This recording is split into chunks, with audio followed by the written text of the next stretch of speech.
चाहे सरकार इन्हां दी आ गई भगवंत मान होरां दी, पर भाजी किसी ने पूछ के थोड़ी ना सामने अच्छा जी मैं रिश्वत देना चाहता हूँ आप लेंगे, हाँ कोई बात नहीं, अच्छी क्या बात है, ऐदा थोड़ी ना होगा भाजी।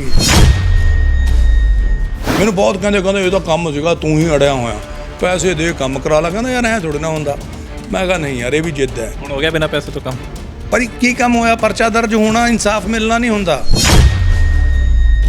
जब तक सख्त कार्रवाई नहीं होंदी, जब तक ਇਹੋ ਜਿਹੇ ਬੰਦੇ ਨੂੰ ਕੋਈ ਸੱਚਮੁੱਚ ਜਿਹਨੂੰ ਕਹਿੰਦੇ ਰਿਮਾਂਡ ਹੋਵੇ। ਇਹਨਾਂ ਦਾ ਰਿਮਾਂਡ ਕੀ ਹੈ, ਜਿਨ੍ਹਾਂ ਨੇ ਰਿਮਾਂਡ ਲੈਣਾ ਉੱਥੇ ਵੀ ਚੱਲ ਜਾਂਦਾ ਕੰਮ, ਚੱਕੋ ਕੀ ਲੈਣਾ ਬੰਦੇ ਨੂੰ ਹੱਥ ਨਾ ਲਾਇਓ। ਜਦੋਂ ਸਿੱਧੂ ਮੂਸੇਵਾਲਾ ਦੀ ਉਹ ਸਿਕਿਉਰਿਟੀ ਲਿਸਟ ਲੀਕ ਹੋਈ ਤੇ ਤੁਸੀਂ ਆਪਣੇ ਟਵਿੱਟਰ ਤੇ ਸਾਰੇ ਪਾਸੇ ਪਾਈ, ਜਿਹਨੇ ਪਾਈ ਕੇਜਰੀਵਾਲ ਭਗਵੰਤ ਮਾਨ ਇਹਨਾਂ ਤੇ ਪਰਚਾ ਦਰਜ ਕਰੋ। केजरीवाल ने छाती ठोक के कहा कि सिद्धू मूसेवाला की भी सिक्योरिटी वापस ले ली, इकबाल सिंह लालपुरा जी की भी सिक्योरिटी वापस ले ली। वो कतल वास्ते अरविंद केजरीवाल ते क्यों नहीं परचा दर्ज कर दे। ਜਦੋਂ ਕਹਿੰਦੇ ਆ ਪੰਜਾਬ 'ਚ ਕਰਪਸ਼ਨ ਖਤਮ ਹੋ ਗਈ, ਜਦੋਂ ਹਿਮਾਚਲ 'ਚ ਜਾ ਕੇ ਕਹਿੰਦੇ ਆ ਤੇ ਕਰਪਸ਼ਨ ਇੱਥੇ ਮੇਰੇ ਨਾਲ 28 ਅਪ੍ਰੈਲ ਨੂੰ ਹੋਈ ਹੈ, ਉਦੋਂ ਕਿਉਂ ਨਹੀਂ ਪਰਚਾ ਦਰਜ ਕਰਦੇ ਭਗਵੰਤ ਮਾਨ ਤੇ ਕੇਜਰੀਵਾਲ ਦੇ ਉੱਤੇ। ਕੇਜਰੀਵਾਲ ਐ ਕਾਗਜ਼ ਫੜਦਾ ਹੁੰਦਾ ਸੀ 2012 'ਚ, ये देखिए ये है रॉबर्ट वाड्रा, ये देखिए फलाना भी बेईमान, ये देखिए ये कागज बड़ा ऐ करके दिखाते लोग की कहते भी ये साढ़े वर्गे बड़ा बेईमानदार बंदा, किसने कागज पढ़े पढ़ुए ने फलाना बेईमान। नितिन गडकरी तो लैके मजीठीए तो लैके किहड़े बंदे तो माफ़ी नहीं मंगी जिन्होंने बेईमान किया सी। इट मीनस कि जदों बेईमान किया सीगा इहदे ते परचा दर्ज होना चाहिए सी ना, ये भी तो झूठी खबर फैलाई, फिर बाद च रिटर्न च माफ़ी मंगी। मानहानी दावा राधे सोनी डॉकूमेंट्स, ये राधे सोनी बिल्डर है जिहदी किसी टाइम च अकाली दल च बड़ी चढ़त सी, फिर ये जो कांग्रेस की सरकार आई कांग्रेस का हो गया, मेरी जमीन के उत्ते ये धक्का कब्जा करी बैठा, साडे नानकिਆਂ ਦੀ ਜ਼ਮੀਨ। मेरे मृतक मामा जी सरदार हरबंस सिंह जी जिन्हां दी डैथ 2006 च हो गई सी, उन्हां नूं 2012 ਦੇ ਵਿੱਚ ਜਿਉਂਦਾ ਦਿਖਾ ਕੇ लिखिया पावर ऑफ टॉर्नी च भी वो जिउंदे ने। मामा जी जिन्हां दी डैथ हो गई उन्हां दी थां ते बंदा खड़ाया, एक बंदा जिहड़ा मेरे होर मामा जी ने विचकार ले उन्हां दी थां ते एक होर बंदा खड़ाया, ते इन्ने बंदियां दे विच सिर्फ गिणती पूरी करती जी। बाद च अपने नाम ते करा के नाल दी नाल ही तीन दिनां बाद 31 मई 2012 नूं इस बंदे ने registry Soni hitech builders private limited के नाम ते कराती। एफिडेविट ਦੇ ਵਿੱਚ ਸ਼ਰੇਆਮ ਲਿਖਿਆ ਗਿਆ ਕਿ ਇੱਕ ਮ੍ਰਿਤਕ ਵਿਅਕਤੀ ਦੀ ਥਾਂ ਤੇ ਗਿਣਤੀ ਪੂਰੀ ਕਰਨ ਲਈ ਇੱਕ ਹੋਰ ਬੰਦਾ ਖੜਾਇਆ ਗਿਆ। 6 ਅਕਤੂਬਰ 2017 ਨੂੰ ਇਸ ਬਿਲਡਰ ਵਿਰੁੱਧ ਪਰਚਾ ਦਰਜ ਹੋਇਆ। ਮੈਂ ਇਸ ਬਿਲਡਰ ਨੂੰ ਬੜਾ ਔਖਾ ਤਹਿਸੀਲ ਦੇ ਵਿੱਚ, ਇਹਨੂੰ ਪੁਲਿਸ ਕਹਿੰਦੀ ਸਾਨੂੰ ਲੱਭ ਨਹੀਂ ਰਿਹਾ, ਤਹਿਸੀਲ ਦੇ ਵਿੱਚ ਰਜਿਸਟਰੀ ਕਰਾਉਣ ਗਿਆ ਸੀ। ਮੈਂ ਉੱਥੋਂ ਦੀ ਫੋਨ ਕੀਤਾ SHO ਨੂੰ, ਉਹ ਮੈਂ ਕਿਹਾ ਇੱਥੇ ਘੁੰਮਦਾ ਇਹ। ਜਦੋਂ SHO ਸਾਹਿਬ ਆਏ ਇਹਨੂੰ ਫੜਿਆ, ਅੰਦਰ ਦੋਨੋਂ ਬੈਠ ਕੇ ਚਲੇ ਗਏ ਇੱਕ ਗੱਡੀ 'ਚ। ਪਤਾ ਲੱਗਿਆ ਜੀ, ਮੈਂ ਸੋਚਿਆ ਚਲੋ ਗ੍ਰਿਫਤਾਰ ਹੋ ਗਿਆ। ਉਹ ਤੋਂ ਬਾਅਦ ਪਤਾ ਲੱਗਿਆ ਜੀ ਸ਼ਾਮ ਨੂੰ ਉਹਨੂੰ ਛੱਡਤਾ। ਉਪਰੋਕਤ ਵਿਸ਼ੇ ਦੇ ਸੰਬੰਧ ਵਿੱਚ ਨਿਸ਼ਾਨਦੇਹੀ ਕਰਨ ਲਈ ਮਿਤੀ 27 ਨੀਯਤ ਕੀਤੀ ਗਈ ਹੈ। ਆਪ ਇਹ 2014 ਦੇ ਧਿਰਾਂ ਨੂੰ ਬਵਕਤ ਨਿਸ਼ਾਨਦੇਹੀ ਮੌਕੇ ਹਾਜ਼ਰ ਹੋ। ਕੋਈ ਨਿਸ਼ਾਨਦੇਹੀ ਨਹੀਂ ਸੀ ਕਰਦਾ, ਇਹ ਬਿਲਡਰ ਦੀ ਗੁੰਡਾਗਰਦੀ ਇੰਨੀ ਸੀ, ਇਹਨੇ ਅੰਦਰ ਤਹਿਸੀਲ ਦੇ ਵਿੱਚ ਜਿਹੜਾ ਹਮਲਾ ਫੈਲਾ ਸਾਰਾ ਹੀ ਪੱਟਿਆ ਹੋਇਆ ਸੀ। सरकार भावें नवीं आ गई होवे, कहते करप्शन खत्म नहीं होंदा, मामला दर्ज नहीं होंदा, मैं दर दी ठोकरा खा रहा। कह दिए हुण सरकार चेंज हो गई, बदलाव आ गया हुण। भाई जी मामला तो कांग्रेस की सरकार वेले भी दर्ज हो गया सी। ये डरदा भी तो होवे ना कोई बिल्डर सिस्टम तो। इन्होंने बैंकों तो करोड़ों रुपए का लोन लिया है, इको ही प्रॉपर्टी ते 3 बैंकों तो लोन, एक फ्लैट 4 बंदियां नूं वेच। ਉਹ ਬਾਅਦ 'ਚ ਬੰਦੇ ਨੂੰ ਜਦੋਂ ਬੰਦਾ ਕਬਜ਼ਾ ਲੈਣ ਜਾਂਦਾ ਉੱਥੇ ਉਹਦੀ ਜਗ੍ਹਾ ਹੀ ਨਹੀਂ ਹੁੰਦੀ, ਉੱਥੇ ਪਹਿਲਾਂ ਹੀ ਕੋਈ ਬੰਦਾ ਬੈਠਾ ਹੁੰਦਾ, ਕਹਿੰਦਾ ਇਹ ਤਾਂ ਮੈਨੂੰ ਵੇਚੀ ਹੋਈ ਆ ਉਹਨੇ। ਉਹ 2 ਬੰਦੇ 3 ਬੰਦੇ ਆਪਸ 'ਚ ਕਲੇਸ਼ ਕਰ ਲੈਂਦੇ ਆ, ਉਹ ਕੋਰਟਾਂ 'ਚ ਧੱਕੇ ਖਾਈ ਜਾਂਦੇ, ਇਹ ਫਰਾਰ ਹੋ ਜਾਂਦੇ ਆ। ਲੱਗਦਾ ਕਿ ਹੁਣ ਇਸ ਚੀਜ਼ ਨੂੰ ਠੱਲ ਪਊ? ਠੱਲ ਨਹੀਂ ਪੈਂਦੀ। ਜਿਹੜਾ ਸਿਸਟਮ ਹੈ ਨਾ, ਜਿਹੜੇ ਜਿਵੇਂ ਕਹਿੰਦੇ ਸ਼ੇਰ ਦੇ ਮੂੰਹ ਨੂੰ ਖੂਨ ਲੱਗ ਗਿਆ, ਉਹ ਟਲਦੇ ਨਹੀਂ। ਸਤਿ ਸ਼੍ਰੀ ਅਕਾਲ, ਔਨ ਏਅਰ ਵੇਖ ਰਹੇ ਹੋ, ਮੈਂ ਹਾਂ ਤੁਹਾਡੇ ਨਾਲ ਦਮਨਪ੍ਰੀਤ ਸਿੰਘ। ਕੱਲ੍ਹ ਸ਼ਾਮ ਨੂੰ ਖਰੜ ਦੇ ਵਿੱਚ ਇੱਕ ਖਰੜ ਸਿਟੀ ਥਾਣੇ ਦੇ ਵਿੱਚ ਇੱਕ ਮਾਮਲਾ ਦਰਜ ਹੋਇਆ ਔਰ ਉਸ ਦੇ ਵਿੱਚ ਇਲਜ਼ਾਮ ਲਗਾਏ ਗਏ ਨੇ ਕਿ ਇੱਕ ਬਿਲਡਰ ਦੇ ਵੱਲੋਂ ਜਿਹੜਾ ਉਹ ਫਰਾਡ ਕੀਤਾ ਗਿਆ, ਨਕਲੀ ਪਾਵਰ ਆਫ ਅਟਾਰਨੀ ਜਿਹੜੀ ਹੈ ਉਹ ਬਣਾਈ ਗਈ। ਔਰ ਇਲਜ਼ਾਮ ਜੱਸੀ ਜਸਰਾਜ ਦੇ ਵੱਲੋਂ ਲਾਏ ਗਏ ਨੇ। ਜੱਸੀ ਜਸਰਾਜ ਉਹੀ ਸਿੰਗਰ ਨੇ ਜੋ ਕਿ ਪੰਜਾਬ ਦਾ ਜਿਹੜਾ ਕਹਿ ਸਕਦੇ ਹਾਂ ਕਿ ਇੱਕ ਜੱਸੀ ਜਸਰਾਜ ਜਿਹੜਾ ਨਾਮ ਜਿਹੜਾ ਇੱਕ ਕਾਫੀ ਛਾਇਆ ਹੋਇਆ ਸੀਗਾ ਔਰ ਕਾਫੀ ਇੱਕ ਵੱਡਾ ਨਾਮ ਜਿਹੜਾ ਉਹ ਗਾਇਕੀ ਦੇ ਵਿੱਚ ਵੀ ਜਿਹੜਾ ਉਹ ਛਾਇਆ ਗਿਆ ਸੀ, ਜੱਸੀ ਜਸਰਾਜ ਪਾਵੇ ਵਾਲੇ। ਔਰ ਜੱਸੀ ਜਸਰਾਜ ਪਾਵੇ ਵਾਲਾ ਮੇਰੇ ਨਾਲ ਮੌਜੂਦ ਨੇ। ਜੱਸੀ ਭਾਈ, ਇਹ ਪੂਰਾ ਮਾਮਲਾ, ਕਿਉਂਕਿ ਮੇਰੇ ਇੰਟਰਵਿਊ ਦੇ ਵਿੱਚ ਹੀ ਤੁਸੀਂ ਕਿਹਾ ਸੀ ਕਿ ਮੇਰੀ FIR ਦਰਜ ਨਹੀਂ ਹੁੰਦੀ, ਮੰਨ ਲਈ ਕਿ ਸਰਕਾਰ ਨੇ ਸੁਣ ਲਈ, ਪੁਲਿਸ ਪ੍ਰਸ਼ਾਸਨ ਨੇ ਸੁਣ ਲਈ। ਦੇਖੋ, ਕੋਸ਼ਿਸ਼ ਕਰਦੇ ਰਹਿਣਾ ਪੈਂਦਾ ਦਮਨ, ਬਾਰ-ਬਾਰ ਤੁਹਾਨੂੰ ਇਹ ਜਿਹੜਾ ਸਿਸਟਮ ਹੈ, ਇਹ ਸਿਸਟਮ ਤੁਹਾਨੂੰ ਬਾਰ-ਬਾਰ ਝਟਕਾ ਦਊਗਾ। ਤੁਸੀਂ ਬੜੇ ਅਫਸਰਾਂ ਕੋਲ ਜਾਓਗੇ ਜਿਹੜੇ ਬੜੇ ਮਿੱਠੇ ਬੋਲਣਗੇ ਬਟ ਕਾਗਜ਼ ਨਹੀਂ ਦੇਣਗੇ ਤੁਹਾਨੂੰ। ਬਟ ਅਗਰ ਤੁਹਾਡੀ ਜ਼ਿੱਦ ਹੋਵੇ, ਥੋੜਾ ਜਿਹਨੂੰ ਕਹਿੰਦੇ ਵੀ ਮਨ 'ਚ ਧਾਰਿਆ ਹੋਵੇ ਕਿ ਮੈਂ ਜੰਗ ਲੜਨੀ ਹੈ, ਕਿਉਂਕਿ ਬਹੁਤੇ ਲੋਕ ਹਤਾਸ਼ ਹੋ ਕੇ ਸਿਸਟਮ ਤੋਂ, ਜੋ ਅਦਾਲਤਾਂ 'ਚ ਇੱਕ ਐਸਾ ਟਾਇਰਿੰਗ ਪ੍ਰੋਸੈਸ ਚੱਲਦਾ, ਇੱਕ ਜੇ ਤੁਸੀਂ RTI ਤਹਿਤ ਕੋਈ ਡਾਕੂਮੈਂਟ ਲੈਣਾ, ਉਹ ਐਡਾ ਟਾਇਰਿੰਗ ਪ੍ਰੋਸੈਸ ਹੈ। ਜਦੋਂ ਤੁਸੀਂ ਬਹੁਤ ਸਾਰੀਆਂ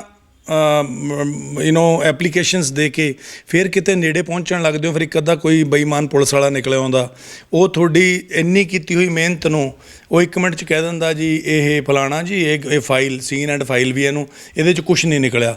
ਫਿਰ ਤੁਹਾਨੂੰ ਦੁਬਾਰਾ ਐਪਲੀਕੇਸ਼ਨ ਲਿਖਣੀ ਪੈਂਦੀ ਹੈ। ਮੈਂ 2007 ਤੋਂ ਲੱਗਿਆ ਹੋਇਆ, 2007 ਤੋਂ 2010, 2012 ਤੁਸੀਂ ਦੇਖ ਸਕਦੇ ਹੋ ਟੈਚੀ ਭਰਿਆ ਪਿਆ। ਸਾਰਾ ਤੁਸੀਂ ਦੇਖ ਸਕਦੇ ਹੋ 2008 ਗੁਰਮੀਤ ਕੌਰ ਮੇਰੇ ਮਦਰ ਦਾ ਨਾਂ ਆ ਵਰਸਸ ਭੁਪਿੰਦਰ ਸਿੰਘ, ਠੀਕ ਹੈ ਜੀ। ਉਦੋਂ ਅਸੀਂ ਉੱਥੇ ਰਹਿੰਦੇ ਹੁੰਦੇ ਸੀ 70 ਸੈਕਟਰ ਚੰਡੀਗੜ੍ਹ। ਅਤੇ ਜਿੰਨੇ ਲਿਫਾਫੇ ਨੇ, ਕੋਈ ਵੀ ਫੋਲ ਲਓ, ਤੁਹਾਨੂੰ ਇਹਨਾਂ ਦੇ ਵਿੱਚੋਂ ਮੇਰੀ ਇੰਨੇ ਸਾਲਾਂ ਦੀ ਮਿਹਨਤ ਹੀ ਲੱਭੂਗੀ। ਮਾਨਹਾਨੀ ਦਾਵਾ ਰਾਧੇ ਸੋਨੀ ਡਾਕੂਮੈਂਟਸ। ਇਹ ਰਾਧੇ ਸੋਨੀ ਬਿਲਡਰ ਹੈ ਜਿਹਦੀ ਕਿਸੇ ਟਾਈਮ 'ਚ ਅਕਾਲੀ ਦਲ 'ਚ ਬੜੀ ਚੜ੍ਹਤ ਸੀ। ਫਿਰ ਇਹ ਜਦੋਂ ਕਾਂਗਰਸ ਦੀ ਸਰਕਾਰ ਆਈ, ਕਾਂਗਰਸ ਦਾ ਹੋ ਗਿਆ, ਇਹਨੇ ਮੇਰੇ 'ਤੇ ਮਾਨਹਾਨੀ ਦਾਵਾ ਵੀ ਪਾਇਆ। ਜਦੋਂ ਮੈਂ ਇਹਦੇ ਵਿਰੁੱਧ ਦਰਖਾਸਤਾਂ ਦੇ ਰਿਹਾ ਸੀ, ਕਦੀ SDM ਨੂੰ, ਕਦੀ ਕੋਰਟ 'ਚ ਕੇਸ ਕਰ ਰਿਹਾ ਸੀ, ਕਦੀ ਤਹਿਸੀਲਦਾਰ ਨੂੰ ਦੇ ਰਿਹਾ ਸੀ, ਕਦੀ SSP ਨੂੰ, ਕਦੀ DSP ਨੂੰ, ਕਦੀ SHO ਨੂੰ। ਕਈ ਵਾਰੀ ਮੈਂ 2007-08 ਦੇ ਵਿੱਚ ਤਾਂ ਇਹ ਹਾਲ ਸੀ, ਮੈਂ 4-4 ਘੰਟੇ ਮੇਰੇ ਮਦਰ ਨੂੰ ਨਾਲ ਲੈ ਕੇ ਬਾਹਰ ਬੈਠਾ ਰਹਿੰਦਾ ਸੀ। ਅਤੇ ਅੱਜ ਇਹ ਤੁਸੀਂ ਦੇਖ ਸਕਦੇ ਹੋ ਵੀ ਇਹ ਨਿਸ਼ਾਨਦੇਹੀ ਦੇਖ ਲਓ ਕਦੋਂ ਦੀ ਹੈ। ਉਪਰੋਕਤ ਵਿਸ਼ੇ ਦੇ ਸੰਬੰਧ ਵਿੱਚ ਨਿਸ਼ਾਨਦੇਹੀ ਕਰਨ ਲਈ ਮਿਤੀ 27 ਨਿਯਤ ਕੀਤੀ ਗਈ ਹੈ। ਆਪ ਇਹ 2014 ਦੇ ਧਿਰਾਂ ਨੂੰ ਬਵਕਤ ਨਿਸ਼ਾਨਦੇਹੀ ਮੌਕੇ ਹਾਜ਼ਰ ਹੋਣ। ਕੋਈ ਨਿਸ਼ਾਨਦੇਹੀ ਨਹੀਂ ਸੀ ਕਰਦਾ। ਇਹ ਬਿਲਡਰ ਦੀ ਗੁੰਡਾਗਰਦੀ ਇੰਨੀ ਸੀ, ਇਹਨੇ ਅੰਦਰ ਤਹਿਸੀਲ ਦੇ ਵਿੱਚ ਜਿਹੜਾ ਅਮਲਾ ਫੈਲਾ ਸਾਰਾ ਹੀ ਪੱਟਿਆ ਹੋਇਆ ਸੀ। ਮੇਰੀ ਜ਼ਮੀਨ ਦੇ ਉੱਤੇ ਇਹ ਧੱਕਾ ਕਬਜ਼ਾ ਕਰੀ ਬੈਠਾ, ਸਾਡੇ ਨਾਨਕਿਆਂ ਦੀ ਜ਼ਮੀਨ। ਮੇਰੇ ਮ੍ਰਿਤਕ ਮਾਮਾ ਜੀ ਸਰਦਾਰ ਹਰਬੰਸ ਸਿੰਘ ਜੀ, ਜਿਨ੍ਹਾਂ ਦੀ ਡੈਥ 2006 'ਚ ਹੋ ਗਈ ਸੀ, ਉਹਨਾਂ ਨੂੰ 2012 ਦੇ ਵਿੱਚ ਜਿਉਂਦਾ ਦਿਖਾ ਕੇ ਲਿਖਿਆ ਪਾਵਰ ਆਫ ਟੋਰਨੀ 'ਚ ਵੀ ਉਹ ਜਿਉਂਦੇ ਨੇ। ਅਤੇ ਉਹਨਾਂ ਦੀ ਪਾਵਰ ਆਫ ਟੋਰਨੀ ਇਸ ਬਿਲਡਰ ਨੇ ਆਪਣੇ ਨਾਮ 'ਤੇ ਕਰਾਈ। ਬਾਅਦ 'ਚ ਆਪਣੇ ਨਾਮ 'ਤੇ ਕਰਾ ਕੇ ਨਾਲ ਦੀ ਨਾਲ ਹੀ 3 ਦਿਨਾਂ ਬਾਅਦ 31 ਮਈ 2012 ਨੂੰ ਇਸ ਬੰਦੇ ਨੇ registry Soni hitech builders private limited ਦੇ ਨਾਮ 'ਤੇ ਕਰਾਤੀ। ਉਹਨੂੰ ਵੀ ਮੈਨੂੰ ਇੰਨੇ ਧੱਕੇ ਖਾਣੇ ਪਏ, ਡਾਕੂਮੈਂਟਰੀ ਐਵੀਡੈਂਸ ਹੋਣ ਦੇ ਬਾਵਜੂਦ ਵੀ। ਬਹੁਤ ਔਖੀ, ਕਦੀ IG ਪਟਿਆਲਾ ਕੋਲ ਜਾਣਾ ਪਿਆ, ਕਦੀ DGP ਕੋਲ ਜਾਣਾ ਪਿਆ, ਕਦੀ ਇੱਥੇ ਹੀ SSP ਮੋਹਾਲੀ ਤੋਂ ਕਰਾਇਆ ਕਰਾਂ। ਕੋਈ ਨਾ ਕੋਈ SP ਆਪਣੇ ਇੱਕ ਮੈਡਮ ਸੀਗੇ ਰੇਨੂ DA ਲੀਗਲ, ਉਹਨਾਂ ਨੇ ਲਿਖਤਾ ਵੀ ਹਾਂ ਪਰਚਾ ਬਣਦਾ। ਅਤੇ ਉਹ ਤੋਂ ਬਾਅਦ DA ਲੀਗਲ ਤੋਂ ਬਾਅਦ SP ਟ੍ਰੈਫਿਕ ਨੂੰ ਭੇਜਤੀ। ਫਿਰ DA ਲੀਗਲ ਦਾ ਕੀ ਮਤਲਬ ਹੋਇਆ? SP ਟ੍ਰੈਫਿਕ ਐਂਡ ਸਿਕਿਉਰਿਟੀ ਨੇ ਕਿਹਾ ਤਾ ਜੀ ਨਹੀਂ ਪਰਚਾ ਨਹੀਂ ਬਣਦਾ। ਮੈਂ ਕਿਹਾ ਫਿਰ DA ਲੀਗਲ ਤੋਂ ਭੇਜੀ ਕਿਉਂ ਸੀ ਉਹਨੂੰ? ਫਿਰ ਕਰਾ ਕੇ ਜੀ ਦੁਬਾਰਾ ਫਿਰ ਉਹ ਇਹਨਾਂ ਨੇ ਸੀਨ ਐਂਡ ਫਾਈਲ ਕਰਤੀ।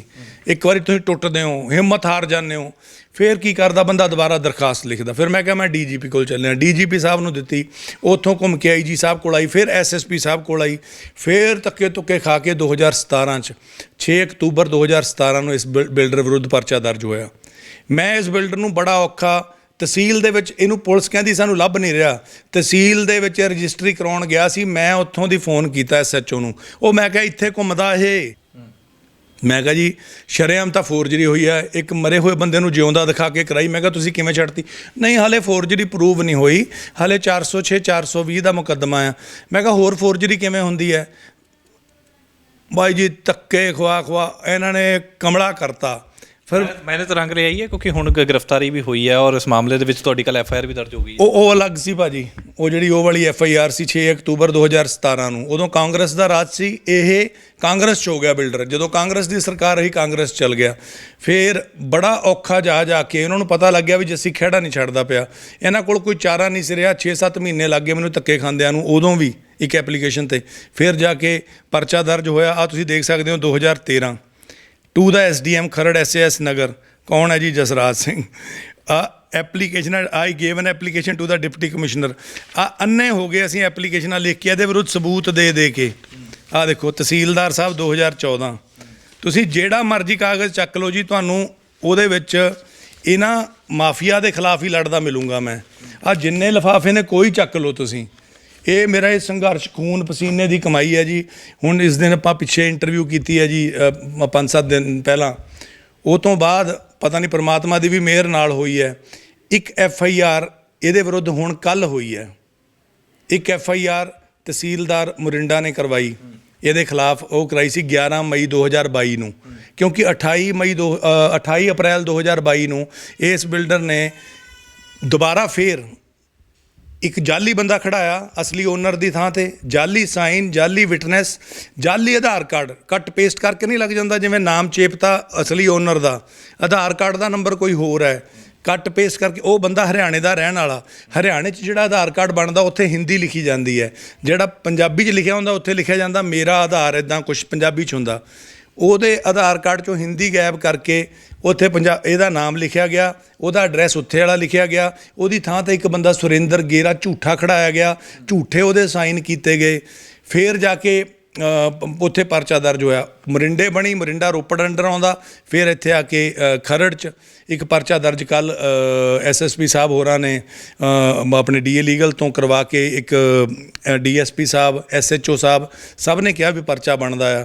ਫਿਰ ਜਾ ਕੇ ਜੀ ਉਹ ਇਹਦੇ 'ਤੇ FIR ਰਜਿਸਟਰ ਹੋਈ ਹੈ। ਤੁਸੀਂ ਕਹਿੰਦੇ ਸੀ ਕਿ ਮੈਨੂੰ ਇੰਟਰਵਿਊ ਦੇ ਵਿੱਚ ਕਹਿੰਦੇ ਕਿ ਸਰਕਾਰ ਭਾਵੇਂ ਨਵੀਂ ਆ ਗਈ ਹੋਵੇ, ਕਹਿੰਦੇ ਕਰਪਸ਼ਨ ਖਤਮ ਨਹੀਂ ਹੁੰਦਾ, ਮਾਮਲਾ ਦਰਜ ਨਹੀਂ ਹੁੰਦਾ, ਮੈਂ ਦਰ ਦੀ ਠੋਕਰਾਂ ਖਾ ਰਿਹਾ। ਕਹਿ ਦਈਏ ਹੁਣ ਸਰਕਾਰ ਚੇਂਜ ਹੋ ਗਈ, ਬਦਲਾਅ ਆ ਗਿਆ, ਹੁਣ ਮਾਮਲਾ ਕਿਉਂਕਿ ਦਰਜ ਹੋ ਗਿਆ। ਤੁਸੀਂ ਕਹਿੰਦੇ 2017 ਦੇ ਵਿੱਚ ਵੀ ਪਹਿਲਾਂ ਅਕਾਲੀ ਦਲ ਦਾ ਹੁੰਦਾ ਸੀ, ਕਾਂਗਰਸ ਦੇ ਵਿੱਚ ਸ਼ਾਮਿਲ ਹੋ ਗਿਆ, ਹੁਣ ਆਮ ਆਦਮੀ ਪਾਰਟੀ ਦੀ ਸਰਕਾਰ ਹੈ, ਲੱਗਦਾ ਹੈ ਕਿ ਉਹ ਸ਼ਾਮਿਲ ਨਹੀਂ ਹੋ ਪਾਇਆ, ਤਾਂ ਹੀ ਕਰਕੇ ਮਾਮਲਾ ਜਿਹੜਾ ਉਹ ਦਰਜ ਹੋ ਗਿਆ। ਬਾਈ ਜੀ ਮਾਮਲਾ ਤਾਂ ਕਾਂਗਰਸ ਦੀ ਸਰਕਾਰ ਵੇਲੇ ਵੀ ਦਰਜ ਹੋ ਗਿਆ ਸੀ। ਇਹ ਡਰਦਾ ਵੀ ਤਾਂ ਹੋਵੇ ਨਾ ਕੋਈ ਬਿਲਡਰ ਸਿਸਟਮ ਤੋਂ, ਉਹ ਕੀ ਐਸੀ ਚੁੰਬਕ ਹੈ ਇਹਨਾਂ ਕੋਲ, ਕਿਉਂਕਿ ਇਹ ਕਰਦੇ 100-150 ਕਰੋੜ ਦਾ ਘਪਲਾ ਘੱਟੋ ਘੱਟ। ਇਸ ਬੰਦੇ ਨੇ, ਦੋ ਭਰਾ ਨੇ, ਕੁਲਦੀਪ ਸੋਨੀ ਤੇ ਰਾਧੇ ਸੋਨੀ, ਇਹਨਾਂ ਨੇ ਬੈਂਕਾਂ ਤੋਂ ਕਰੋੜਾਂ ਰੁਪਏ ਦਾ ਲੋਨ ਲਿਆ ਹੋਇਆ, ਇੱਕੋ ਹੀ ਪ੍ਰਾਪਰਟੀ ਤੇ 3-3 ਬੈਂਕਾਂ ਤੋਂ ਲੋਨ, ਇੱਕ ਫਲੈਟ 4-4 ਬੰਦਿਆਂ ਨੂੰ ਵੇਚਤਾ, ਇੱਕ ਪਠਾਨਕੋਟ, ਇੱਕ ਸੰਗਰੂਰ, ਇੱਕ ਇੱਧਰ ਹਿਮਾਚਲ 'ਚ ਵੇਚਤਾ ਕਿਸੇ ਨੂੰ, ਇੱਕ ਇੱਧਰ ਨੂੰ ਹਰਿਆਣਾ, ਇੱਕੋ ਹੀ ਫਲੈਟ ਵੇਚਤਾ। 13 ਹੋ ਗਿਆ ਅੱਜ ਤੋਂ ਬਾਅਦ। ਬੰਦਾ ਵਿਚਾਰਾ ਗਰੀਬ ਆਦਮੀ ਕੀ ਹੈ ਜੀ, ਜਿਹੜੀ ਇਹ ਲੈਂਗੁਏਜ ਆ ਨਾ ਰਜਿਸਟਰੀਆਂ ਦੀ ਜਾਂ ਪਾਵਰ ਆਫ ਟੋਰਨੀਆਂ ਦੀ, ਆ ਹਰ ਕਿਸੇ ਨੂੰ ਪੜ੍ਹਨੀ ਨਹੀਂ ਆਉਂਦੀ।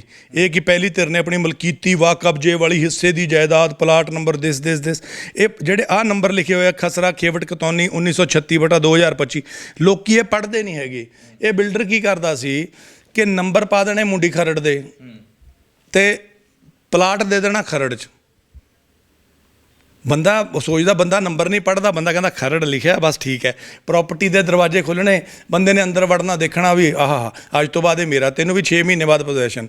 ਫਿਰ ਕੋਈ ਦੂਜਾ ਬੱਕਰਾ ਆ ਗਿਆ, ਉਹ ਤੋਂ ਪੈਸੇ ਲੈ ਲਏ, ਉਹਨੂੰ ਨੰਬਰ ਪਾ ਦੇਣੇ ਖਰੜ ਦੇ ਨੇ, ਪ੍ਰਾਪਰਟੀ ਦਿਖਾ ਦੇਣੀ ਮੁੰਡੀ ਖਰੜ ਦੀ ਆ ਕਿਤੇ ਹੋਰ ਕਿਸੇ ਪਿੰਡ ਦੀ। ਬੰਦੇ ਨੂੰ ਸਮਝ ਨਹੀਂ ਆਉਂਦੀ, ਬੰਦਾ ਕਹਿੰਦਾ ਆਹ ਮੇਰੀ ਹੈ ਜੀ, ਆਹ ਰਜਿਸਟਰੀ ਹੋ ਗਈ, ਇਹਦਾ ਹੁਣ ਮੇਰੀ ਹੋ ਗਈ ਜੀ। ਉਹ ਬਾਅਦ 'ਚ ਪਤਾ ਲੱਗਦਾ ਬੰਦੇ ਨੂੰ ਵੀ ਜਿਹੜੇ ਨੰਬਰ ਪਾਏ ਨੇ ਤੇ ਜਿੱਥੇ ਪ੍ਰਾਪਰਟੀ ਦਿਖਾਈ ਹੈ, ਦੇ ਆਰ 2 ਡਿਫਰੈਂਟ ਥਿੰਗਸ। ਉਹ ਬਾਅਦ 'ਚ ਬੰਦੇ ਨੂੰ, ਜਦੋਂ ਬੰਦਾ ਕਬਜ਼ਾ ਲੈਣ ਜਾਂਦਾ, ਉੱਥੇ ਉਹਦੀ ਜਗ੍ਹਾ ਹੀ ਨਹੀਂ ਹੁੰਦੀ, ਉੱਥੇ ਪਹਿਲਾਂ ਹੀ ਕੋਈ ਬੰਦਾ ਬੈਠਾ ਹੁੰਦਾ, ਕਹਿੰਦਾ ਇਹ ਤਾਂ ਮੈਨੂੰ ਵੇਚੀ ਹੋਈ ਆ ਉਹਨੇ। ਉਹ 2 ਬੰਦੇ 3 ਬੰਦੇ ਆਪਸ 'ਚ ਕਲੇਸ਼ ਕਰ ਲੈਂਦੇ ਆ, ਉਹ ਕੋਰਟਾਂ 'ਚ ਧੱਕੇ ਖਾਈ ਜਾਂਦੇ, ਇਹ ਫਰਾਰ ਹੋ ਜਾਂਦੇ ਆ। ਪੁਲਿਸ ਨੂੰ ਸ਼ਰਮ ਨਾ ਕਹਿਣਾ ਪੈਂਦਾ ਵੀ ਕਈ ਥਾਣਿਆਂ ਨੂੰ ਕਹਿੰਦੇ ਮਹੀਨਾ ਬੰਨਿਆ ਹੋਇਆ ਇਹਨਾਂ ਨੇ, ਕਈ ਵੱਡੇ ਅਫਸਰਾਂ ਨੂੰ ਮਹੀਨਾ ਬੰਨਿਆ ਹੋਇਆ। ਇਹ ਕਹਿੰਦੇ ਜੇ 150 ਕਰੋੜ ਦੀ ਠੱਗੀ ਹੈ, ਜੇ ਸਾਨੂੰ ਪਰ ਈਅਰ 2 ਕਰੋੜ ਰੁਪਈਆ ਵੀ ਪੁਲਿਸ ਨੂੰ, ਵਕੀਲਾਂ ਨੂੰ ਦੇਣ 'ਚ ਜਾਂ ਹੋਰ ਖੱਜਲ ਖੁਆਰੀ 'ਚ ਲੱਗ ਜੇ, ਕੀ ਟੈਨਸ਼ਨ ਹੈ? ਬਾਕੀ ਦਾ ਸਾਰਾ ਅੰਦਰ ਹੀ ਹੈ। ਹੁਣ ਮਹੀਨਾ ਟੁੱਟਿਆ, ਕਿਉਂਕਿ ਜਿਸ ਤਰੀਕੇ ਦੇ ਨਾਲ ਪਰਚਾ ਦਰਜ ਹੋਇਆ, ਲੱਗਦਾ ਹੈ ਕਾਰਵਾਈ ਹੋਊਗੀ, ਕਿਉਂਕਿ ਜਿਸ ਤਰੀਕੇ ਨਾਲ ਤੁਸੀਂ ਕਹਿੰਦੇ ਮਹੀਨਾ ਪਹਿਲਾਂ ਹੁੰਦਾ ਸੀ, ਹੁਣ ਲੱਗਦਾ ਕਿ ਮਹੀਨਾ ਟੁੱਟ ਗਿਆ ਔਰ ਕਾਰਵਾਈ ਜਿਹੜੀ ਹੋਊਗੀ ਇਸ ਬਿਲਡਰ ਦੇ ਉੱਪਰ। ਕਿਉਂਕਿ ਤੁਸੀਂ ਪੜ੍ਹੇ ਲਿਖੇ ਸੀਗੇ, ਹਾਲੇ ਕਿ ਜੰਗ ਬਹੁਤ ਲੰਬੀ ਰਹੀ, ਤੁਸੀਂ ਕਹਿੰਦੇ 2007 ਤੋਂ ਹੀ ਮੈਂ ਲੜ ਰਿਹਾ ਸੀ, ਲੇਕਿਨ ਹੁਣ 2022 ਆ ਗਿਆ, ਇੰਨੀ ਲੰਬੀ ਜੰਗ ਚੱਲੀ, ਤਾਂ ਉਸ ਦੇ ਵਿੱਚ ਇਹ ਮਾਮਲਾ ਹੁਣ ਜਾ ਕੇ FIR ਹੋਈ ਹੈ, ਹੁਣ ਜਾ ਕੇ ਗ੍ਰਿਫਤਾਰੀ ਵੀ ਪਈ ਹੈ, ਕੁਝ ਵੀਡੀਓਜ਼ ਜਿਹੜੀਆਂ ਉਹ ਵਾਇਰਲ ਹੋ ਰਹੀਆਂ ਨੇ ਔਰ ਗ੍ਰਿਫਤਾਰੀ ਵੀ ਹੋਈ ਹੈ। ਲੱਗਦਾ ਕਿ ਹੁਣ ਇਸ ਚੀਜ਼ ਨੂੰ ਠੱਲ ਪਊਗੀ। ਤੁਸੀਂ ਪੜ੍ਹੇ ਲਿਖੇ ਸੀ, ਤੁਸੀਂ ਤਾਂ ਲੜ ਗਏ, ਲੇਕਿਨ ਕੁਝ ਲੋਕ ਸ਼ਿਕਾਰ ਹੋਏ ਹੋਣੇ, ਉਹਨਾਂ ਦਾ ਕੀ ਹਾਲ ਹੋਣਾ? ਦੇਖੋ, ਠੱਲ ਨਹੀਂ ਪੈਂਦੀ। ਜਿਹੜਾ ਸਿਸਟਮ ਹੈ ਨਾ, ਜਿਹੜੇ ਜਿਵੇਂ ਕਹਿੰਦੇ ਸ਼ੇਰ ਦੇ ਮੂੰਹ ਨੂੰ ਖੂਨ ਲੱਗ ਗਿਆ, ਉਹ ਟਲਦੇ ਨਹੀਂ। ਮੇਰੇ ਵਰਗੇ ਬੰਦੇ ਨੇ ਅੰਨੀ ਮਿਹਨਤ ਕੀਤੀ ਹੋਣੀ ਇਹਨੂੰ ਗ੍ਰਿਫਤਾਰ ਕਰਾਉਣ ਲਈ, ਕਦੀ ਇੱਥੇ ਹੈ ਜੀ, ਉੱਥੇ ਹੈ, ਕਈ ਵਾਰੀ ਆਪਣੀ ਜਾਨ ਵੀ ਖਤਰੇ 'ਚ ਪਾਉਣੀ ਪੈਂਦੀ। ਪੁਲਿਸ ਤਾਂ ਟਾਈਮ 'ਤੇ ਪਹੁੰਚਦੀ ਨਹੀਂ, ਕਿਉਂਕਿ ਪੁਲਿਸ ਹੈ ਹੀ ਬੜੀ ਥੋੜ੍ਹੀ ਹੈ। ਕਈ ਵਾਰੀ ਉਹ ਇੰਨੀ ਜਗ੍ਹਾ ਗਈ ਹੁੰਦੀ ਹੈ, ਇੱਕ ਥਾਣੇ 'ਚੋਂ ਜਿੰਨੇ ਪੁਲਿਸ ਵਾਲੇ ਹੁੰਦੇ ਨੇ, ਉਹ ਕਹਿੰਦੇ ਸਾਡੇ ਕੋਲ ਹੈ ਨਹੀਂ ਤਾਂ ਹੈ ਜੀ, ਗੱਡੀ ਲੈ ਆਓ ਜੀ। ਉਹ ਬਹੁਤ ਔਖਾ ਪਰਚਾ ਦਰਜ ਕਰਾਉਣ ਦੇ ਬਾਵਜੂਦ ਵੀ ਹਾਲੇ ਇੱਕ ਬਹੁਤ 2017 ਦਾ ਪਰਚਾ ਦਰਜ ਹੋਇਆ, ਉਹਦਾ ਹਾਲ ਤੱਕ ਕੋਈ ਥੋ ਪਤਾ ਨਹੀਂ। ਉਹ ਬੰਦਾ ਹਾਈ ਕੋਰਟ ਦੇ ਵਿੱਚ ਮੇਰੇ ਕੋਲ ਇੱਥੇ ਪਿਆ ਹੋਣਾ ਮਿਊਚੁਅਲ ਐਗਰੀਮੈਂਟ ਇਹਨੇ ਕੀਤਾ, ਇਹਦੇ ਕਹਿਣ ਤੇ ਡਿਪਟੀ ਕਮਿਸ਼ਨਰ ਮੋਹਾਲੀ, ਮੈਂ ਤੁਹਾਨੂੰ ਦਿਖਾਉਣਾ,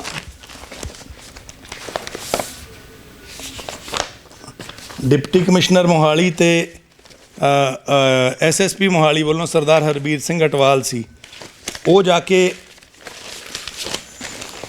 ਦੇ ਕੇ ਆਏ ਸੀ। ਆ ਰਿਹਾ ਆ ਸੀ ਜਿਹੜਾ ਮੇਰੇ ਮਾਮਾ ਜੀ ਦੀ ਥਾਂ ਤੇ ਬੰਦੇ, ਇੱਕ ਮੇਰੇ ਮਾਮਾ ਜੀ ਜਿਨ੍ਹਾਂ ਦੀ ਡੈਥ ਹੋ ਗਈ ਉਹਨਾਂ ਦੀ ਥਾਂ ਤੇ ਬੰਦਾ ਖੜਾਇਆ, ਇੱਕ ਬੰਦਾ ਜਿਹੜਾ ਮੇਰੇ ਹੋਰ ਮਾਮਾ ਜੀ ਨੇ ਵਿਚਕਾਰ ਲਏ ਉਹਨਾਂ ਦੀ ਥਾਂ ਤੇ ਇੱਕ ਹੋਰ ਬੰਦਾ ਖੜਾਇਆ, ਤੇ ਇੰਨੇ ਬੰਦਿਆਂ ਦੇ ਵਿੱਚ ਸਿਰਫ ਗਿਣਤੀ ਪੂਰੀ ਕਰਤੀ ਜੀ।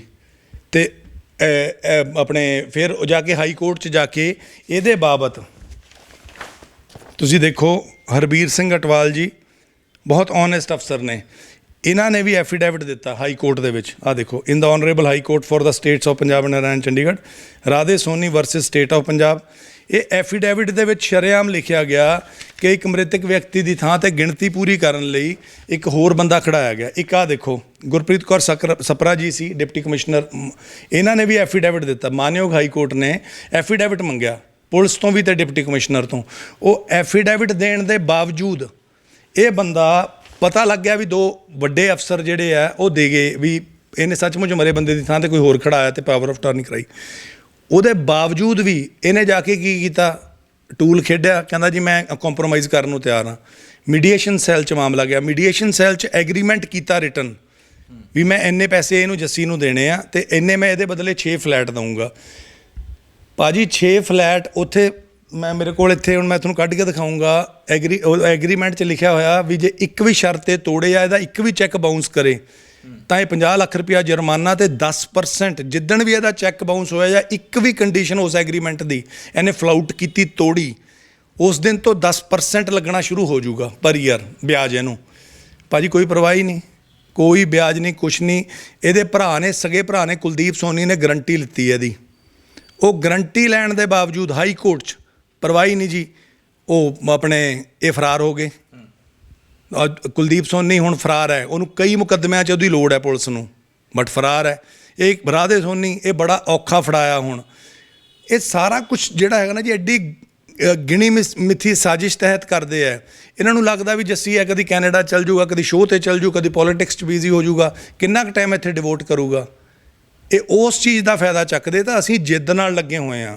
ਭਾਜੀ ਕਈ ਬੰਦੇ ਆ ਵਿਚਾਰੇ ਜਿਨ੍ਹਾਂ ਨੂੰ ਹੁਣ ਪਤਾ ਲੱਗਿਆ ਵੀ ਜੱਸੀ ਜਸਰਾਜ ਨੇ FIR ਦਰਜ ਕਰਾਈ, ਕਿੰਨੇ ਹੀ ਬੰਦੇ ਮੇਰੇ ਕੋਲ ਆਉਂਦੇ ਆ, ਬਾਈ ਜੀ ਮੇਰੇ ਨਾਲ ਵੀ ਧੋਖਾ ਹੋਇਆ। ਬਈ ਇੱਕ ਪਠਾਨਕੋਟ ਤੋਂ ਬੰਦਾ ਮੈਂ ਤੁਹਾਨੂੰ ਫੋਨ ਦਿਖਾਵਾਂ, ਚੈੱਕ ਭੇਜ ਰਿਹਾ ਭਾਜੀ, ਕਹਿੰਦਾ ਦੇਖੋ ਦੋਨੋਂ ਭਰਾਵਾਂ ਨੇ ਚੈੱਕ ਕੀਤੇ ਆ, ਕਹਿੰਦਾ ਸਾਨੂੰ ਪ੍ਰਾਪਰਟੀ ਦਿਖਾਈ, ਕਹਿੰਦਾ ਦਿੱਤੀ ਨਹੀਂ, ਪੈਸੇ ਵੀ ਮਾਰ ਕੇ ਲੈ ਗਏ। ਉਹ ਤੋਂ ਬਾਅਦ ਆਫਿਸ ਬੰਦ ਕਰ ਦਿੰਦੇ ਆ, ਜਿੱਥੇ ਆਫਿਸ ਹੁੰਦਾ ਉਹ ਬੰਦ ਕਰ ਦਿੰਦੇ। ਕਹਿੰਦਾ ਕਿੱਥੇ ਲੱਭੀ ਇਹਨਾਂ ਨੂੰ ਭਾਜੀ। ਕਈ ਲੋਕ ਸ਼ਿਕਾਰ ਹੋਏ ਇਸ ਚੀਜ਼ ਦਾ ਭਾਜੀ ਬਹੁਤ।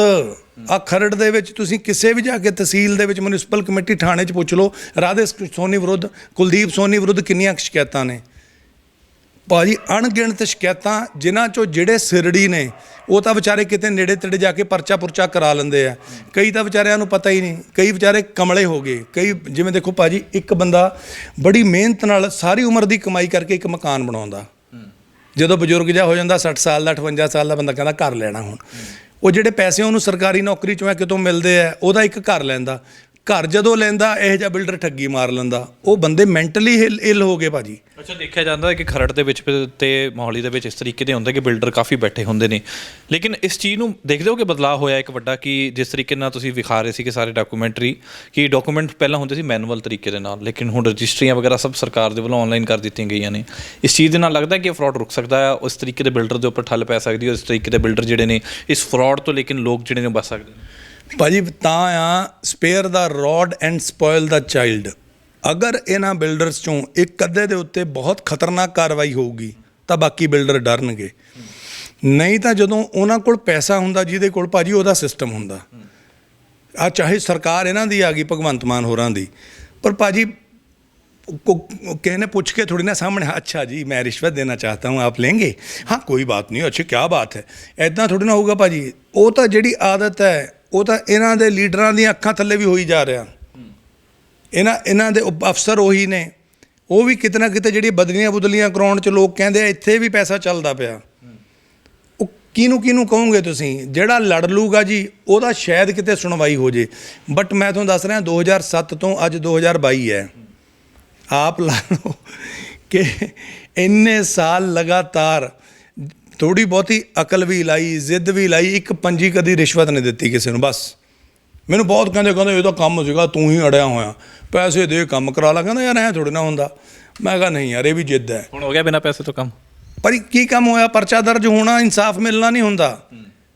ਪਰਚਿਆਂ ਪੁਰਚਿਆਂ ਤੋਂ ਡਰਦੇ ਕਿੱਥੇ ਨੇ ਇਹ ਕਾਰਵਾਈ ਤੋਂ? ਜਦ ਤੱਕ ਸਖਤ ਕਾਰਵਾਈ ਨਹੀਂ ਹੁੰਦੀ, ਜਦ ਤੱਕ ਇਹੋ ਜਿਹੇ ਬੰਦੇ ਨੂੰ ਕੋਈ ਸੱਚਮੁੱਚ, ਜਿਹਨੂੰ ਕਹਿੰਦੇ ਰਿਮਾਂਡ ਹੋਵੇ ਇਹਨਾਂ ਦਾ।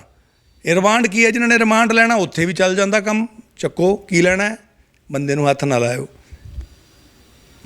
ਸਰਕਾਰ ਕਹਿੰਦੀ ਕੰਮ ਰੋਕਦਾ ਜੱਸੀ ਬਾਈ, ਕਿ ਹੁਣ ਕਹਿੰਦੇ ਕੰਮ ਇਸ ਤਰੀਕੇ ਦਾ ਹੋਣਾ ਨਹੀਂਗਾ, ਤੇ ਹੁਣ ਉਮੀਦਾਂ ਹੈਗੀਆਂ ਨੇ ਕਿਉਂਕਿ ਮਾਮਲਾ ਦਰਜ ਹੋਇਆ, ਕਾਰਵਾਈ ਹੋਊਗੀ। ਹਾਲਾਂਕਿ 2017 ਤੁਸੀਂ ਕਹਿੰਦੇ ਮਾਮਲਾ ਦਰਜ ਹੋਇਆ ਸੀ, ਲੇਕਿਨ ਇੱਕ ਵਾਰ ਫਿਰ ਮਾਮਲਾ ਦਰਜ ਹੋਇਆ, ਔਰ ਖਾਸ ਤੌਰ ਤੇ ਜਿਸ ਤਰੀਕੇ ਦੇ ਨਾਲ ਕੋਈ ਵੀ ਲੀਡਰ ਜੇਕਰ ਕੋਈ ਫੇਕ ਨਿਊਜ਼ ਵੀ ਪਾ ਦਿੰਦਾ ਤਾਂ ਉਹਦੇ ਉੱਪਰ FIR ਦਰਜ ਹੋ ਜਾ ਰਹੀ ਹੈ।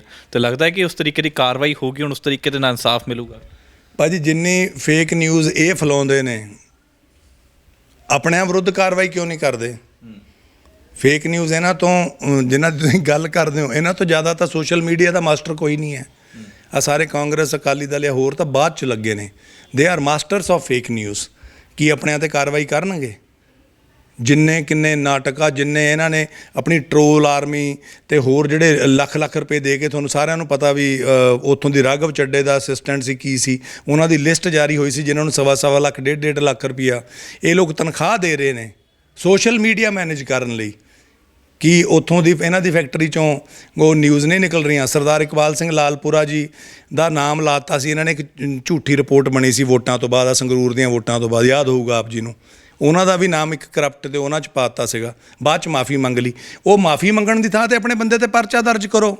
ਜਦੋਂ ਸਿੱਧੂ ਮੂਸੇਵਾਲਾ ਦੀ ਉਹ ਸਿਕਿਉਰਿਟੀ ਲਿਸਟ ਲੀਕ ਹੋਈ ਤੇ ਤੁਸੀਂ ਆਪਣੇ ਟਵਿੱਟਰ 'ਤੇ ਸਾਰਿਆਂ ਪਾਸੇ ਪਾਈ, ਜਿਹਨੇ ਪਾਈ, ਕੇਜਰੀਵਾਲ, ਭਗਵੰਤ ਮਾਨ, ਇਹਨਾਂ 'ਤੇ ਪਰਚਾ ਦਰਜ ਕਰੋ। ਜਦੋਂ ਸਿੱਧੂ ਮੂਸੇਵਾਲਾ ਦੀ ਡੈਥ ਤੋਂ ਇੱਕ ਦਿਨ ਪਹਿਲਾਂ ਕੁਰੂਕਸ਼ੇਤਰ ਰੈਲੀ ਦੇ ਵਿੱਚ ਕੇਜਰੀਵਾਲ ਨੇ ਛਾਤੀ ਠੋਕ ਕੇ ਕਿਹਾ ਕਿ ਸਿੱਧੂ ਮੂਸੇਵਾਲਾ ਕੀ ਵੀ ਸਿਕਿਉਰਿਟੀ ਵਾਪਸ ਲੈ ਲਈ, ਇਕਬਾਲ ਸਿੰਘ ਲਾਲਪੁਰਾ ਜੀ ਕੀ ਵੀ ਸਿਕਿਉਰਿਟੀ ਵਾਪਸ ਲੈ ਲਈ। ਉਹ ਕਤਲ ਵਾਸਤੇ ਅਰਵਿੰਦ ਕੇਜਰੀਵਾਲ 'ਤੇ ਕਿਉਂ ਨਹੀਂ ਪਰਚਾ ਦਰਜ ਕਰਦੇ? ਬਰਾਬਰ ਕਰੋ ਨਾ ਲਾਅ। ਇਹ ਵੀ ਤਾਂ ਫੇਕ ਨਿਊਜ਼ ਹੈ। ਇੱਕ ਤੁਸੀਂ ਸਿਕਿਉਰਿਟੀ ਲੀਕ ਕਰ ਰਹੇ ਹੋ, ਤੁਸੀਂ ਜਿਹੜੀ ਚੀਜ਼ ਤੁਹਾਨੂੰ ਸਾਂਭ ਕੇ ਰੱਖਣੀ ਚਾਹੀਦੀ ਸੀ ਉਹ ਤੁਸੀਂ ਲੀਕ ਕਰਕੇ ਛਾਤੀ ਥਪਥਪਾਈ ਆਪਣੀ, ਉਹਦੇ ਵਾਸਤੇ ਕਿਉਂ ਨਹੀਂ ਆਪਣੇ ਇਹਨਾਂ 'ਤੇ ਪਰਚਾ ਦਰਜ ਹੁੰਦਾ? ਜਦੋਂ ਕਹਿੰਦੇ ਆ ਪੰਜਾਬ 'ਚ ਕਰਪਸ਼ਨ ਖਤਮ ਹੋ ਗਈ, ਜਦੋਂ ਹਿਮਾਚਲ 'ਚ ਜਾ ਕੇ ਕਹਿੰਦੇ ਆ, ਅਤੇ ਕਰਪਸ਼ਨ ਇੱਥੇ ਮੇਰੇ ਨਾਲ 28 ਅਪ੍ਰੈਲ ਨੂੰ ਹੋਈ ਹੈ, ਉਦੋਂ ਕਿਉਂ ਨਹੀਂ ਪਰਚਾ ਦਰਜ ਕਰਦੇ ਭਗਵੰਤ ਮਾਨ ਅਤੇ ਕੇਜਰੀਵਾਲ ਦੇ ਉੱਤੇ? ਐ ਨਾ ਕਰੋ। ਭਗਵੰਤ ਮਾਨ ਕਹਿੰਦਾ ਵੀ ਆਪਣੇ 23 ਮਾਰਚ ਤੋਂ ਬਾਅਦ ਸ਼ਹੀਦ ਭਗਤ ਸਿੰਘ, ਰਾਜਗੁਰੂ ਸੁਖਦੇਵ ਜੀ ਦੀ ਸ਼ਹੀਦੀ ਦਿਵਸ ਵਾਲੇ ਦਿਨ ਇਹਨਾਂ ਨੇ ਕਿਹਾ ਸੀਗਾ ਵੀ ਆਪਣੇ ਅੱਜ ਤੋਂ ਐਂਟੀ ਕਰਪਸ਼ਨ ਨੰਬਰ ਕਿੱਥੇ ਹੈ? ਐਂਟੀ ਕਰਪਸ਼ਨ ਨੰਬਰ ਕਿੰਨੀਆਂ ਕੰਪਲੇਂਟਾਂ ਆਈਆਂ, ਕਿੰਨੇ ਕੇਸ ਦਰਜ ਹੋਏ ਆ, ਇਹ ਤਾਂ ਦੱਸ ਦਿਓ। ਉਹ ਕਹਿੰਦੇ ਅਸੀਂ ਤਾਂ ਸਰਕਾਰੀ ਲੋਕਾਂ ਨੂੰ ਹੁਣ ਤਨਖਾਹ ਯਾਦ ਕਰਾਉਣ ਲਾਤੀ। ਕਹਿੰਦੇ ਪਹਿਲਾਂ ਇਹਨਾਂ ਨੂੰ ਪਤਾ ਹੀ ਨਹੀਂ ਸੀਗਾ ਤਨਖਾਹ ਕਿੰਨੀ ਹੁੰਦੀ ਹੈ, ਲੇਕਿਨ ਹੁਣ ਸਾਰੇ ਅਫਸਰਾਂ ਨੂੰ ਪਤਾ ਲੱਗ ਗਿਆ ਕਿ ਤਨਖਾਹ ਕਿੰਨੀ ਹੁੰਦੀ ਹੈ, ਕਿੰਨੀ ਤਨਖਾਹ ਸਾਡੇ ਮਹੀਨੇ ਦੇ ਵਿੱਚ ਆਉਂਦੀ। ਕਿਉਂਕਿ ਪਹਿਲਾਂ ਤੋਂ ਬਾਹਰਲੀ ਖਿੜਕੀਆਂ ਬਹੁਤ ਸੀਗੀਆਂ। ਕਹਿੰਦੇ ਇੱਕ ਸਰਕਾਰ ਦੀ ਖਿੜਕੀ ਸੀ, ਇੱਕ ਉਹਨਾਂ ਦੀ ਆਪਣੀ ਖਿੜਕੀ ਸੀ, ਉਹ ਖਿੜਕੀ ਅਸੀਂ ਬੰਦ ਕਰਤੀ, ਹੁਣ ਪੈਸਾ ਸਿੱਧਾ ਸਰਕਾਰ ਦੇ ਕੋਲ ਆਉਂਦਾ। ਭਾਜੀ ਇਹ ਤਾਂ ਦੇਖੋ ਗੱਲਾਂ ਮਾਰਨੀਆਂ ਕੇਜਰੀਵਾਲ ਤੋਂ ਜ਼ਿਆਦਾ ਨਹੀਂ ਕੋਈ ਜਾਣਦਾ। ਭਗਵੰਤ ਮਾਨ ਦੀ ਰੋਜੀ ਰੋਟੀ ਹੋਈ ਜਦੋਂ ਦਾ ਉਹ ਆਪਣੇ 92 ਤੋਂ ਸਟਾਰ ਬਣਿਆ, ਉਹਦੀ ਰੋਜੀ ਰੋਟੀ ਗੱਲਾਂ ਤੋਂ ਚੱਲੀ ਹੈ। ਸੋ ਗੱਲਾਂ 'ਚ ਇਹਨਾਂ ਦੀ ਮਾਸਟਰੀ ਨਹੀਂ ਕਰ ਸਕਦਾ ਕੋਈ। ਲੋਕਾਂ ਨੂੰ ਜੋ ਬੀਤ ਰਿਹਾ, ਲੋਕਾਂ ਨੂੰ ਸਭ ਦਿਖ ਰਿਹਾ। ਸਿਰਫ ਵੱਡੇ ਫਲੈਕਸ 'ਤੇ ਬੋਰਡ ਲਾਉਣ ਨਾਲ ਤੁਸੀਂ ਇਹ ਨਹੀਂ ਦਿਖਾ ਸਕਦੇ ਵੀ ਕ੍ਰਾਂਤੀ ਆ ਗਈ ਜੀ। ਤੁਹਾਨੂੰ ਹੁਣ ਉਹ ਟੋਲ ਪਲਾਜ਼ਾ ਆ ਇੱਥੇ ਅੱਜ ਪਤਾ ਲੱਗਿਆ, ਉੱਥੇ ਕਹਿੰਦੇ ਜੀ ਟੋਲ ਪਲਾਜ਼ਾ ਜੀ ਹੁਣ ਇਹ ਬੰਦ ਹੋ ਜਾਏਗਾ ਜੀ, ਇੱਦਾਂ ਜੀ ਉੱਦਾਂ। ਇਹ ਨਹੀਂ ਪਤਾ ਵੀ ਉਹਦੀ ਮਿਆਦ ਪੂਰੀ ਹੋ ਗਈ। ਉਹ ਮਿਆਦ ਪੂਰੀ ਹੋਣ ਦੀ ਤਰੀਕ ਨਿਕਲੀ ਉਹਦੀ, ਉੱਥੇ ਮਸ਼ਹੂਰੀ ਲੈਣ ਚਲ ਗਏ। ਜੋ ਸੁਣਨ 'ਚ ਆਇਆ ਆ ਭਰੋਸੇਯੋਗ ਸੂਤਰਾਂ ਤੋਂ, ਕਹਿੰਦੇ ਉਹਦੀ ਮਿਆਦ ਪੂਰੀ ਹੋ ਗਈ ਸੀ ਟੋਲ ਪਲਾਜ਼ੇ ਦੀ। ਕਹਿੰਦੇ ਜੀ ਮੈਂ ਬੰਦ ਕਰਾਤਾ, ਪਰ ਕ੍ਰੈਡਿਟ ਲੈ ਲਈਏ।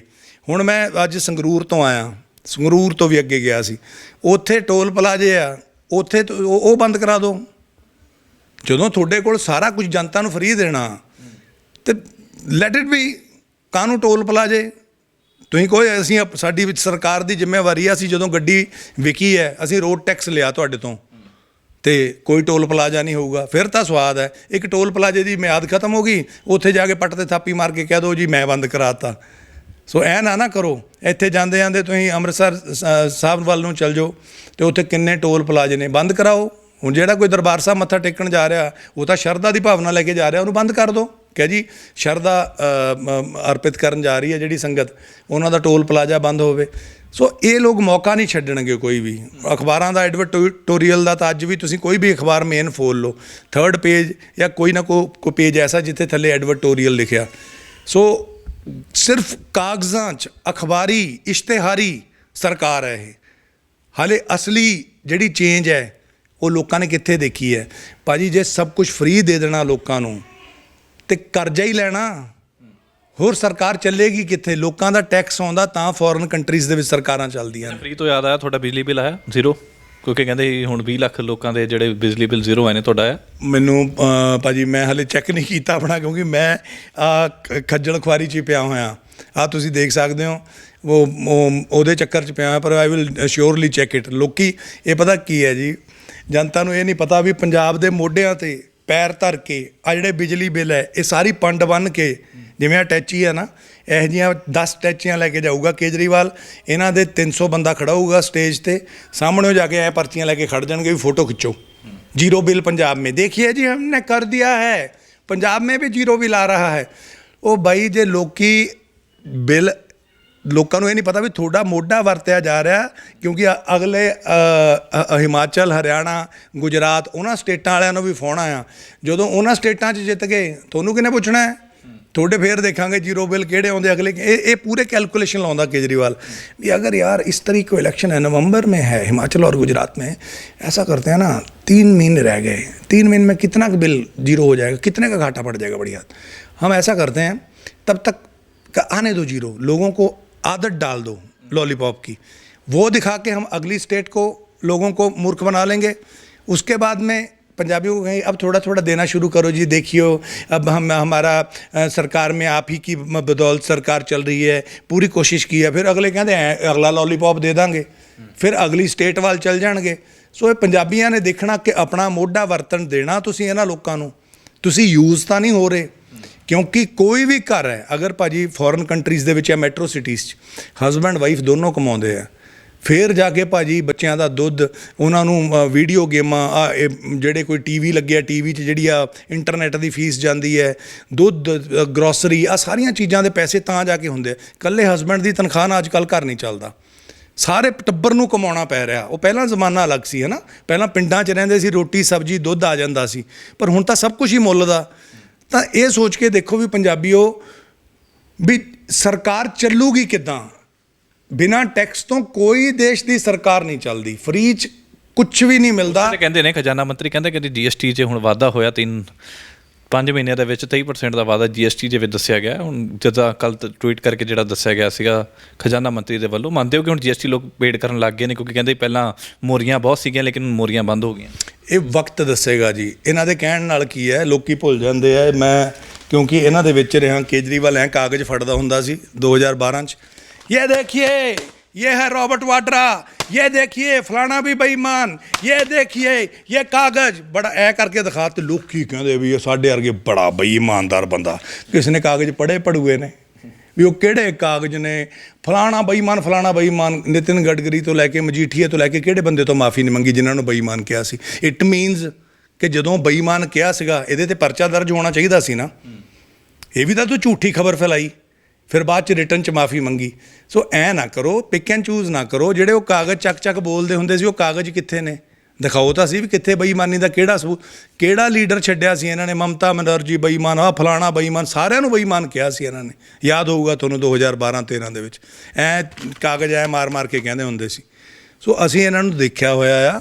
ਸੋ time and tide waits for none, ਤੇ ਜਿਹੜੀ ਇਮਾਨਦਾਰੀ ਹੈ ਉਹ ਇੰਤਜ਼ਾਰ ਦੇ ਨਾਲ ਲੋਕਾਂ ਨੂੰ ਹੌਲੀ ਹੌਲੀ ਪਤਾ ਲੱਗ ਜੂਗਾ ਵੀ what actually is happening with Punjab and what actually is happening will happen with India if you are distributing freebies every now and then, ਆ ਵੀ free।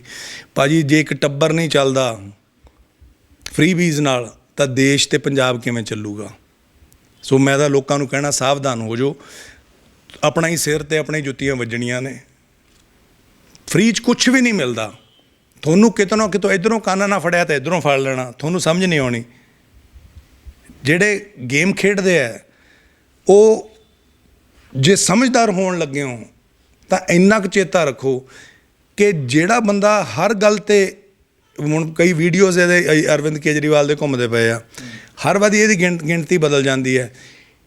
इतने 4.25 लाख लोगों ने, लड़कों ने, लड़कियों ने, स्टूडेंट्स ने जी अपने प्राइवेट स्कूल छोड़ के जी इधर सरकारी स्कूल में दाखिला ले लिया, कितने होर इंटरव्यू देने गया। 2.5 लाख लोगों ने प्राइवेट स्कूल छोड़ के इधर दाखिला ले लिया जी। 3,45,000 लोगों ने। वो बंदा कहता यार हर वारी गिणती बंदा ਉਹੀ है, 10 ਦਿਨਾਂ ਤੇ 10 ਜਗ੍ਹਾ ਸਪੀਚ ਦਿੱਤੀ, ਹਰ ਜਗ੍ਹਾ ਤੇ ਆંકੜੇ ਕਿਵੇਂ ਬਦਲੀ ਜਾ ਰਹੇ ਹੈ ਵੀ ਇੰਨੇ ਪ੍ਰਾਈਵੇਟ ਸਕੂਲਾਂ ਤੋਂ ਸਰਕਾਰੀ ਸਕੂਲ ਚ ਆ ਗਏ। ਬਿਕੋਜ਼ ਝੂਠ ਹੀ ਬੋਲਣਾ, ਜਨਤਾ ਨੇ ਗਿਣਨ ਜਾਣਾ ਵੀ ਕਿੰਨੇ ਸਟੂਡੈਂਟ। ਹਾਂਜੀ ਗੌਰਵ, ਪ੍ਰਿਯੰਕਾ, ਫਲਾਣਾ, ਕਿੰਨੇ ਸਟੂਡੈਂਟ, ਲੱਖਾਂ ਚ ਗਿਣਤੀ ਜਿਹੜੀ ਆ ਬਦਲ ਕਿਉਂ ਰਹੀ ਹੈ ਹਰ ਪਾਸੇ। So people have to be very careful. ਧਿਆਨ ਨਾਲ ਸੁਣਿਆ ਕਰੋ। ਕਮੈਂਟਾਂ 'ਚ ਗਾਲਾਂ ਕੱਢਣ ਨਾਲ, ਕਿਸੇ ਨੂੰ ਕੋਸਣ ਨਾਲ ਕੋਈ ਫਰਕ ਨਹੀਂ ਪੈਣਾ। ਜੱਸੀ ਜਸਰਾਜ ਨੂੰ ਰੱਤਾ ਫਰਕ ਨਹੀਂ ਪੈਂਦਾ। ਮੈਂ ਬਹੁਤ ਜਿੱਦੀ ਇਨਸਾਨ ਹੈ। ਆਹ ਦੇਖ ਲਓ, ਲੜਾਈ ਲੜਦੇ ਪਏ ਆ ਬਾਈ, ਸਿਫਾਰਸ਼ਾਂ ਨਾਲ ਨਹੀਂ, ਆਹ ਖੂਨ ਪਸੀਨੇ ਨਾਲ ਲੜਦੇ ਪਏ ਆ। ਲੋਕੀ ਕਹਿੰਦੇ ਕੀ ਮਿਲਦਾ ਤੈਨੂੰ, ਕਹਿੰਦੇ ਆ ਹੁਣ ਤੱਕ ਤਾਂ ਇੰਨੇ ਸਾਲ ਬਚਾ ਲੈਂਦਾ, ਪੈਸੇ ਦੇ ਦਿੰਦਾ।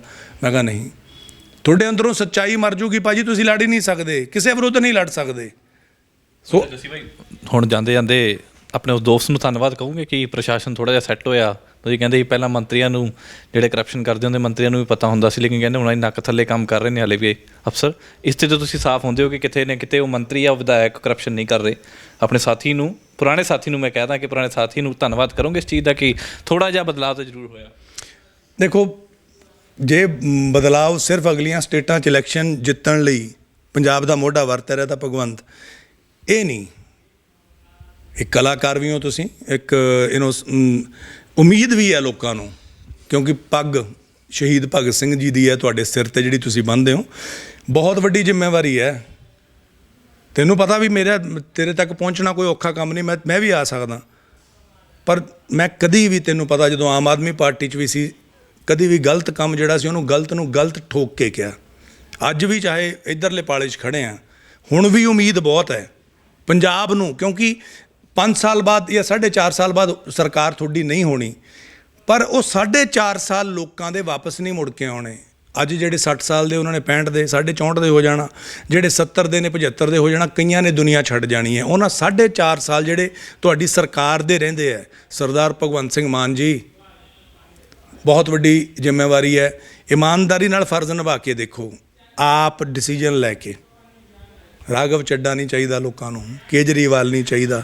ਉਮੀਦ ਤਾਂ ਭਗਵੰਤ ਮਾਨ ਤੋਂ ਆ, ਮੈਨੂੰ ਵੀ ਅਤੇ ਮੇਰੇ ਪੰਜਾਬ ਨੂੰ ਵੀ। ਇਹ 4.5 ਸਾਲ ਸਾਡੇ, ਮੇਰੇ, ਆ ਸਾਰੇ ਪੰਜਾਬੀਆਂ ਦੇ ਇੱਕ ਉਮੀਦ ਦੇ 4.5 ਸਾਲ।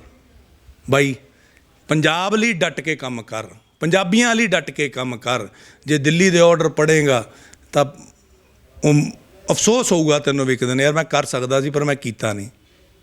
ਆਹੀ ਕਹਿ ਸਕਦੇ ਹਾਂ ਜੀ। ਧੰਨਵਾਦ। ਬਿਲਕੁਲ ਜੱਸੀ ਜਸਰਾਜ ਮੇਰੇ ਨਾਲ ਮੌਜੂਦ ਸੀ। ਕਹਿੰਦੇ ਦੇਰ ਆਏ ਦਰੁਸਤ ਆਏ, ਲੇਕਿਨ ਹੁਣ FIR ਜ਼ਰੂਰ ਦਰਜ ਹੋਈ ਹੈ। ਕਹਿੰਦੇ 2017 'ਚ ਜਦੋਂ ਕਾਂਗਰਸ ਦੀ ਸਰਕਾਰ ਹੁੰਦੀ ਸੀ ਉਸ ਟਾਈਮ ਵੀ FIR ਦਰਜ ਹੋਈ ਸੀ, ਲੇਕਿਨ ਹੁਣ ਸਰਕਾਰ ਜਦੋਂ ਆਮ ਆਦਮੀ ਪਾਰਟੀ ਤੋਂ ਹੈ ਅਤੇ ਭਗਵੰਤ ਮਾਨ ਤੋਂ ਖਾਸ ਤੌਰ 'ਤੇ ਜਿਹੜੀ ਆਸ ਰੱਖੀ ਜਾ ਰਹੀ ਕਿ ਪੰਜਾਬ ਦੇ ਮੁੱਖ ਮੰਤਰੀ ਜਿਹੜੇ ਨੇ ਉਹ ਇਮਾਨਦਾਰੀ ਦੇ ਨਾਲ ਸਰਕਾਰ ਚਲਾਉਣਗੇ ਔਰ 4.5 ਸਾਲ ਜਿਹੜੇ ਹੁਣ ਰਹਿ ਚੁੱਕੇ ਨੇ ਸਰਕਾਰ ਦੇ, ਉਹਨਾਂ ਦੇ ਵਿੱਚ ਪੰਜਾਬ ਦਾ ਭਲਾ ਕਰਨਗੇ ਔਰ ਪੰਜਾਬ ਦਾ ਨਾਮ ਉੱਚਾ ਕਰਨਗੇ। ਕੈਮਰਾਮੈਨ ਵਿਨੀਤ ਦੇ ਨਾਲ ਦਮਪ੍ਰੀਤ ਸਿੰਘ ਔਨ ਏਅਰ, ਚੰਡੀਗੜ੍ਹ।